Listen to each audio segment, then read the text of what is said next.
Mereka tak ada pun, semua dah. Semua dah. Yang belum Europe ya. Dah. Semua dah. Yang belum Antartika. Yang tu lah. So semalam pun kita dah berjumpa dan di border pun kita pun ada yang nama beliau di border. So sebelumnya saya serah pada Kak Anita sebelum iftar. Okey, dipersilakan. Okey, terima kasih. Assalamualaikum semua yang saya hormati Presiden Bikers Kental Qatar dan ada juga grup Gurun kat sini. Ada Presiden Geng Gurun yang mana satu ni? Pahit. Pahit. Ni yang Bikers Kental. Tu Zarin. Ya lupa. Dia confuse tengah. Itulah. Okey, so terima kasih kerana sudi menerima akak hari ini dan organisekan majlis iftar hari ini. Really appreciate, terharu dan itulah. Jadi kita pun tak banyak masa, so akak cuba untuk ringkaskan dan cuba kongsi seberapa banyak yang bolehlah dalam masa yang terhad ni. So secara ringkasnya akak panggil akak je lah sebab akak selesa bahasakan diri sebagai akak. So akak start bawa main motor, sebenarnya akak start belajar bawa motor pada umur 45 tahun. Iaitu pada tahun 2012 belajar menunggang motosikal dan setahun hari ke-43 selepas belajar menunggang akak dah cross border. Masa tu pergi ke Five Nation, Malaysia, Thailand, Myanmar sikit, Laos, Cambodia, jatuh tergolek-golek 6 kali. Okey, tapi alhamdulillah balik dengan selamat dan lepas itu start mula rasa ketagih untuk ride dan setiap masa terluang akak akan cuba cari peluang untuk go somewhere, just explore new road dan dapatkan trail lah untuk dan actually akak pick up riding ni sebenarnya hanya untuk mengembara. Itulah tujuan dia. Sebab itulah umur 45 baru belajar menunggang dan kerana nak pergi ke negara Kyrgyzstan. Negara ni dia punya public transport pada ketika itu tak moden, tak meluas, cuma dekat bandar saja ada public transport. Nak pergi tengok tempat cantik-cantik tak ada. Kena ada transportation sendiri. So akak pick up riding lah kerana nak pergi ke Kyrgyzstan awal-awalnya. Jadi setahun selepas akak belajar menunggang, akak pun pergilah ke tempat yang asal-asal kenapa akak belajar menunggang. Okay, so akak cover Central Asia pada masa tu. Terbangkan motor dari Malaysia ke Uzbekistan, kemudian ride dari Uzbekistan ke Kazakhstan, Kyrgyzstan, Tajikistan, Afghanistan. Negara perang tu pun masuk juga. Yang akak tak pergi adalah Go Ahead Go Style. Sebab tak ada dalam peta. Okay. So yang itu trip yang itu ambil masa sebulan. Dan after that akak memang masa tu memang very addicted into riding. Asal ada je masa terluang mesti fikir okay, where's next, nak pergi ke mana. So banyak kali juga akak sewa motor dekat Nepal, dekat China, dekat Indo, dekat Philippines, just to get experience.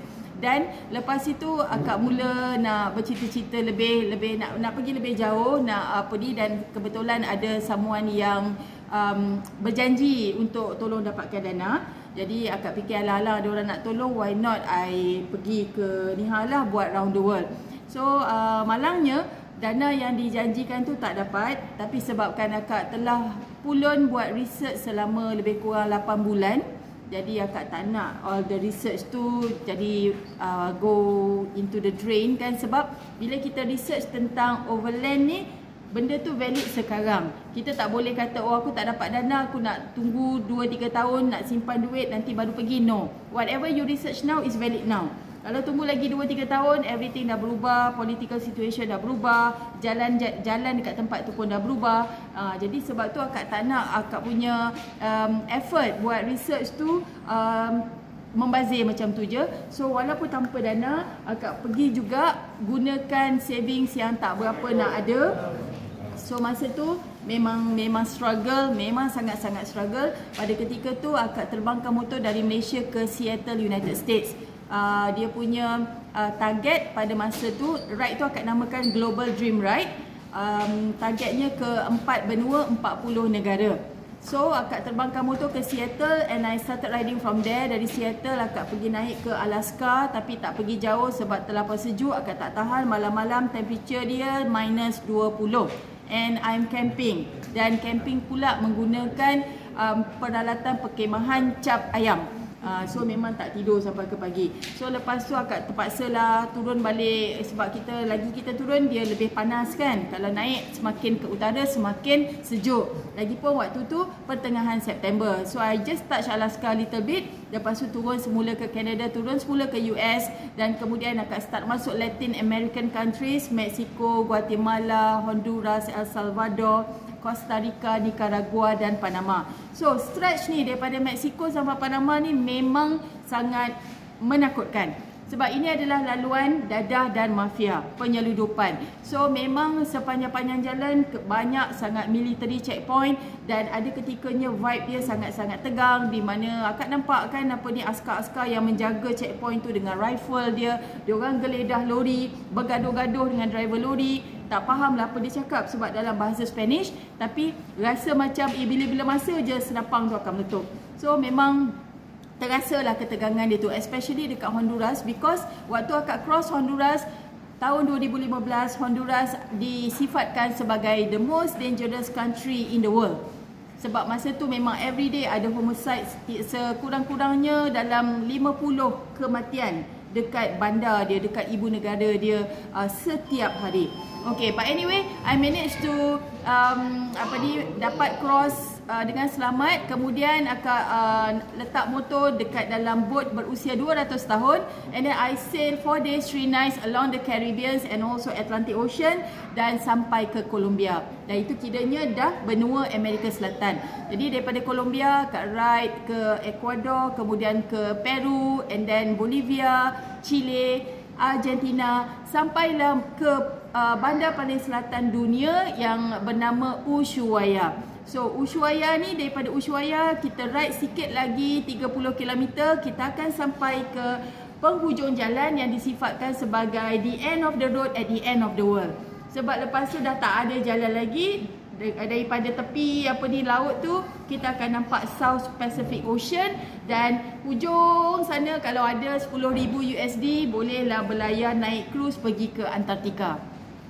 So nak menyampai ke tempat tu sangat-sangat azab sebab angin terlampau kencang, sejuk, memang orang kata apa, kalau kena ada wayar putus sikit lah baru boleh sampai ke situ. Kalau tak ada wayar putus sebab memang azab. Cakap terus terang memang azab. Sejuk. Lagipun sebab akak bawa motor kecil. Bila motor kecil ni memang seronok lah kena libas dengan angin, dengan wind gust kan.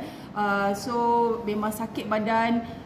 Hari tu waktu diorang escort akak daripada border antara Saudi dengan Qatar sampai ke Doha, kelajuan angin 58 km sejam pun dah sakit dah tengkuk. Terasa sakit kan tengkuk sebab angin side wind. Ini kan pula there's one time waktu akak lalu jalan tu nak menuju ke penghujung selatan dunia, kelajuan angin 103 km sejam.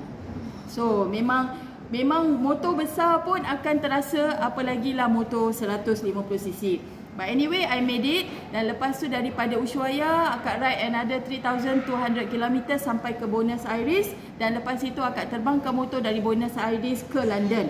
So bila dah sampai ke London, maksudnya dah bermula benua Eropah. So Europe is easy. To me Europe is very easy sebab dia punya signboard jelas, ramai orang boleh speak English dan memang mudah lah. Jarang-jarang lah sesat kalau dekat mana-mana negara dekat Europe tu. Cuma cabaran dekat Europe tu sejuk. Sebab waktu akak ride dekat Europe is early spring, hari-hari hujan. Jadi sejuk dan angin boleh tahan juga. Dekat Spain contohnya angin kuat. Dan lagi satu cabaran dekat Europe, kereta laju-laju, kereta banyak. Kalau macam dekat region Patagonia di Argentina, ada masa je akak ride selama 5 jam akak bertembung dengan 3 kenderaan saja. Sangat-sangat sunyi jalan tu. Tapi kalau dekat Europe memang sentiasa sibuk dan kita juga risau kalau kita ter over speed limit ke apa ke, memang sentiasa ada radar, kamera dan kita mungkin kena saman. So yang itu kita kena jagalah. Tapi dari segi yang lain, to me Europe is relaxing. Dia enjoy jugalah dan banyak benda yang kita boleh tengok. So daripada London akak ride cross ke France and then pergi Spain, pergi Portugal, lepas tu buat U-turn back to Spain and then back to France, tapi ikut laluan yang berbeza. Kemudian masuk ke Italy, Monaco, and then masuk negara-negara Balkan. Kemudian lepas tu akak cross ke Turkey, Iran, and then masuk balik negara-negara stan, repeat balik jumpa kawan-kawan yang dulu akak dah buat dulu masa setahun lepas belajar menunggang tu. And then lepas tu akak masuk ke Rusia, dan akak ride all the way. Kalau tengok dekat dalam peta dunia, ada satu tempat nama dia Vladivostok. So Vladivostok ni adalah point paling timur dalam akak punya ride. So bumi kita bulat kan, bumi kita bulat. So kalau kita tengok, akak bermula dekat Seattle, United States. So Seattle tu sini, okay, Vladivostok tu sini. So tengah-tengah dia adalah Pacific Ocean. Andai kata tak ada Pacific Ocean, bermakna akak telah pun bertemu point to point. Tapi sebab ada Pacific Ocean. Okay, so bila akak berjaya sampai ke Vladivostok tu, bermakna akak telah pun melakar sejarah sebagai wanita Muslim pertama yang mengembara mengelilingi dunia menaiki motosikal solo. Thank you. Dan lepas tu dari Vladivostok tu, tapi nak menyampai Vladivostok tu pun another azab juga. Nak sampai penghujung selatan dunia azab, nak menyampai ke penghujung paling timur tu pun azab. Sebab waktu nak sampai Vladivostok tu, akak terpaksa merentas Trans-Siberia, jalan Trans-Siberia. Jalan yang teruk, lepas tu dengan ada masa tu banyak hujan, everyday hujan. So jalan berlumpur dan ada satu stretch yang dia panggil Amur Highway. Amur Highway ni lebih kurang 3,000 lebih kilometer. Dan sepanjang-panjang Amur Highway ni, kita nak jumpa settlement pun payah. Setiap nak jumpa pekan dia maybe dalam 7 ke 800 kilometer baru kita jumpa pekan. Pekan kecil. Okay, so every day I have to do long distance. Sebabnya dekat area situ, kenapa tak ada banyak pertempatan atau settlement ataupun pekan dekat situ? Sebab nama dia Amur Highway. Amur ni maksudnya dalam bahasa Rusia maksudnya harimau. So maknanya situ adalah habitat harimau dan juga beruang. So memang suspend lalu jalan tu. Kalau tempat lain kita boleh nampak orang jual-jual tepi jalan, jual apple ke, jual berries ke.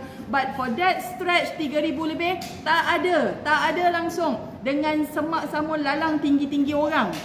So masa lalu jalan tu memang suspend. Membayangkan kalau tiba-tiba lari mau lompat, aduh tak tahulah kan. Tapi Alhamdulillah benda tu tak berlaku. So I am still alive dan bolehlah kongsi pengalaman pada hari ini. So daripada Vladivostok, akak terpaksa lalu balik jalan yang sama. Kemudian akak masuk ke Mongolia dan bila sampai ke Ulaanbaatar, akak terbangkan motor ke Bangkok dan kemudian sambung ride sampai ke Malaysia. Dan akak sampai Malaysia pada ketika itu pada 16 September 2016 bersamaan dengan Hari Malaysia dengan mencatatkan perjalanan sejauh 65,369 km. Okey, dan 4 benua 40 negara selama 370 hari.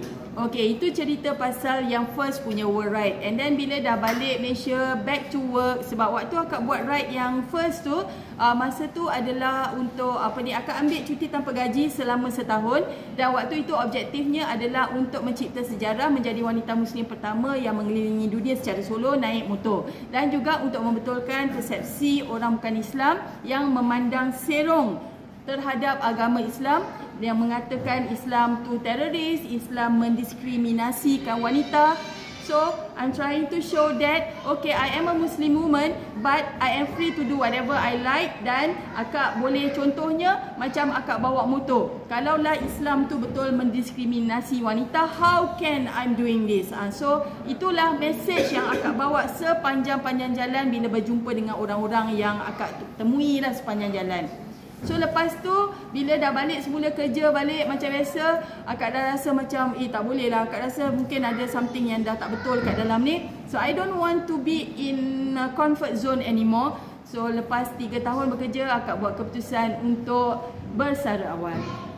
So akak retire pada November 2019 dan pada Disember 2019, 1 Disember 2019 akak berlepas ke Cape Town. Motor dah hantar lebih awal naik Sea Cargo. dan terbang ke Cape Town, ambil motor dan mulakan my second global dream ride. Tapi malangnya sempat 4 bulan saja lepas tu COVID. So akak dapat cover 14 negara saja pada ketika itu. I already reach Ethiopia. Lepas tu COVID, border semua tutup, dan waktu tu akak dah kelang kabut apa nak buat sebab border semua dah tutup. So bila dah jadi macam tu, then akak terpaksa buat keputusan, okay, tinggalkan motor dekat Ethiopia while I fly to Tanzania. Konon-konon nak hibernate dah seketika. Okay, dan menunggu border buka. Dari hari ke minggu ke bulan ke tahun, tahu-tahu 13 bulan akak sangkut dekat sana.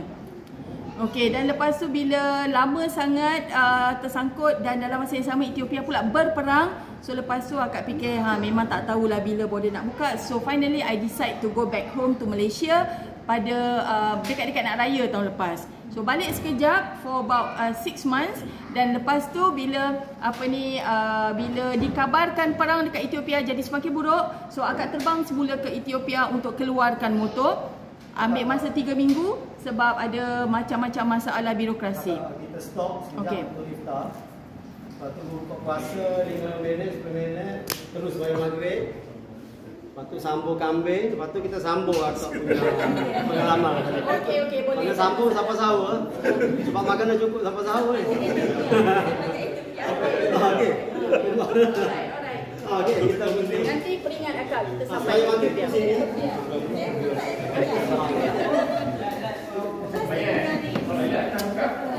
Buka. Toilet atas ada, bawah ada. Lepas tu siapa nak bagi sumbangan, boleh bagi sumbangan.